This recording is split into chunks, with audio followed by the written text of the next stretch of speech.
गुलाम जी, दो तीन बड़ी बातें आई हैं। नमाज जो है वो अदा की जाएगी, चित्रा बता रही है 2000 के आसपास लोग आज भी गए थे, आगे भी अदा कर सकते हैं। लेकिन जो आपकी मूल मांग थी जिसको लेकर आप लोग सुप्रीम कोर्ट गए थे, वो शायद लग रहा है, ऐसा प्रतीत हो रहा है कि नहीं हो पाई, क्योंकि बनारस की जिला अदालत में सुनवाई चलेगी, ये कम से कम टिप्पणी से प्रतीत हो रहा है।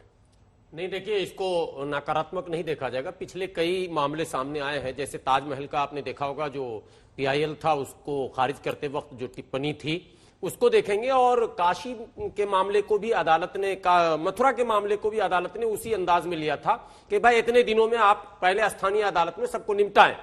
मैं समझता हूं ये जो प्रचलन है बात बात पर सुप्रीम कोर्ट जाना, इस प्रचलन पर विराम लगाने के लिए भी सुप्रीम कोर्ट ने इस तरह का आदेश दिया है कि भाई स्थानीय अदालत में पहले एक बार निष्पादन होने दीजिए, सुनने दीजिए, समझने दीजिए। यहां कहा गया हम उन्हें निर्देश नहीं दे सकते, 25 साल का अनुभव है, वो बेहतर तरीके से कर सकते हैं। मौसमी, आपके पास क्या अपडेट है? क्योंकि हिंदू पक्ष की दलीलों की भी जिक्र हो रहा था, कई दलीलें उधर से भी दी गई हैं, क्या अपडेट आपके पास?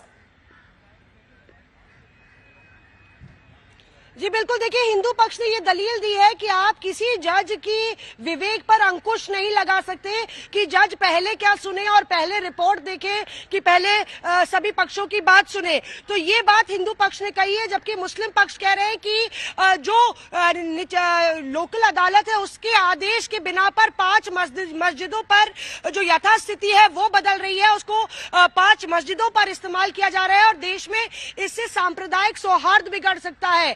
वहीं जो बेंच है उसने ये कहा है कि हम इस बात पर अमल करेंगे कि हम एक बैलेंस बनाए रखें, ना कि हम जो लोकल अदालत है उसकी कार्रवाई पे हस्तक्षेप करें। तो हम निचली अदालत को निर्देश देने के बजाय एक बैलेंस बना के चलना चाहते हैं, एक संतुलन बना के चलना चाहते हैं और सांप्रदायिक सौहार्द है वो बनाए रखना चाहते हैं। यहीं पे लगातार प्लेस ऑफ वर्शिप का जो कानून है उसको लेके मुस्लिम पक्ष बार बार उस पर चर्चा कर रहा है और उसको लेके बेंच ये कह रही है कि अगर आप बार बार उसकी चर्चा करेंगे तो उससे दिक्कत खड़ी हो सकती है।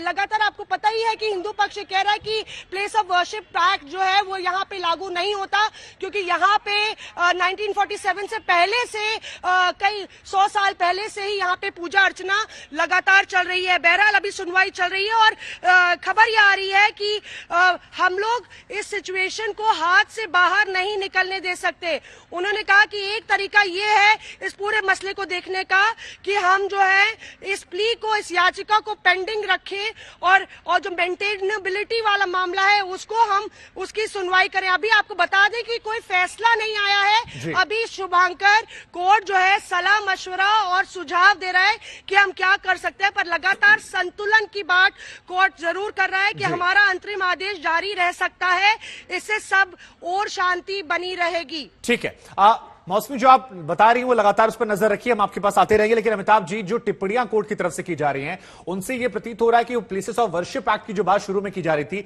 वो कम से कम यहां हटती हुई नजर आ रही है। मुस्लिम पक्ष भी अब यथास्थिति पर आ गया है कि वहां की यथास्थिति को बरकरार रखा जाए सुनवाई के साथ साथ। तो ये इस मामले में कितना बड़ा चेंज है, क्योंकि शुरुआत में तो इस पूरे मामले को नकार दिया गया था, कहा गया था कि ये मामला बनता ही नहीं है। बिल्कुल सही है। देखिए, ये एक CPC जो सिविल प्रोसीजर कोड है उसके हिसाब से जो ये सारा मामला था ऑर्डर 7 रूल 11 के तहत, और इसी के आधार पे वहां पर सिविल जज सुनवाई कर रहे थे। इन लोगों ने उसको पहले डाला कि नहीं, इसको तो हम उसमें जो places of worship protection act 1991 है उसके हिसाब से इसको हमको छोड़ दिया जाए। बेसिकली सुप्रीम कोर्ट ने बहुत ही एक रीजन अप्रोच अभी दिखाया अभी तक, और मैं आपको इसमें एक और चीज जो प्रैक्टिकल बताना चाहता हूं। ये एक बहुत ही कॉम्प्लेक्स इशू है जिसको जस्टिस चंद्रचूड़ ने कहा भी है, ये बहुत कॉम्प्लेक्स इशू है, और इसको यदि कोई दूसरा बहुत ही सीजन 25 साल पुराने अनुभव का जो जिला जज हैं यदि वो सुन रहे हैं तो सुप्रीम कोर्ट क्यों बिना वजह अपनी वहां पर सरदर्दी लेगा। सुप्रीम जो जिला जज है वो पहले अपनी बात को समझे, उस बात को, और अपनी बात कहे।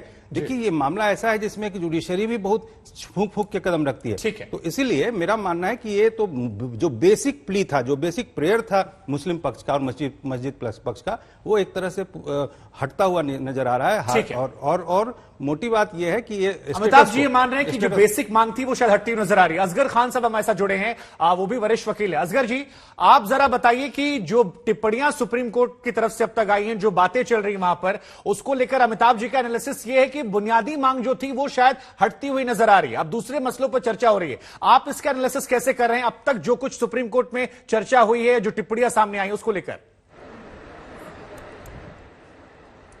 देखिए, सुप्रीम कोर्ट ने आज खासकर 3 बातों पे एक खास रोशनी डाली है।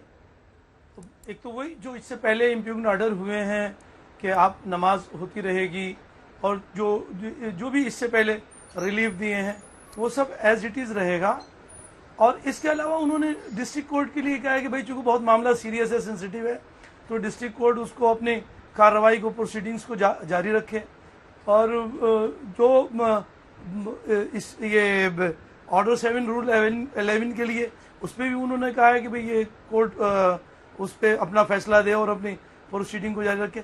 लेकिन जैसे अभी आपने फरमाया कि जो 18 सितंबर 1991 को the place of worship act की बात अभी आपने कही, वो देखिए आज भी वो अपनी जगह है।